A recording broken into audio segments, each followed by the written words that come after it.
think the assumption there is that leadership is a skill in and of itself, whereas I don't want to say that it's not a skill, but I do want to challenge that it actually starts first with a mindset shift. It's about beginning to see the world differently, and because of that, beginning to show up differently as a leader.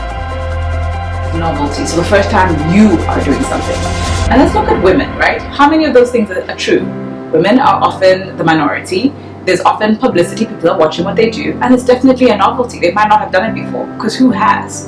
And so those three things lead to what we're calling imposter syndrome. And it's a manifestation that I think has been simplified, but there's some real data that tells us what it is and what it should be. You walk into a room and you sit at the table, boardroom table, and you think, I have to have all the answers. I have to know how to respond when questions come up, right?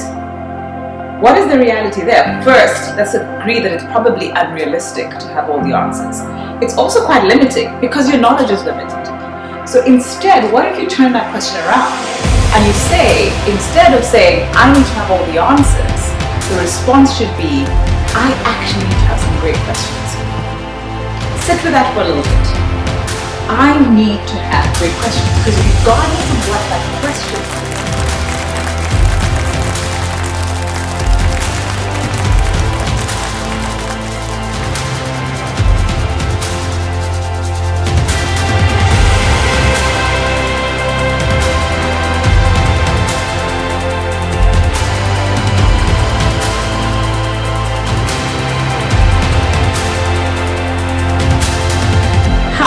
I'm Karimi from I help leaders and teams shift how they think, lead, and grow, especially in fast-changing environments.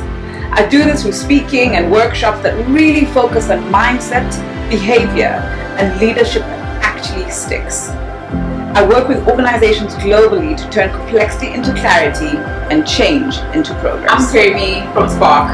Let's start something beautiful together. I'd love to work with you.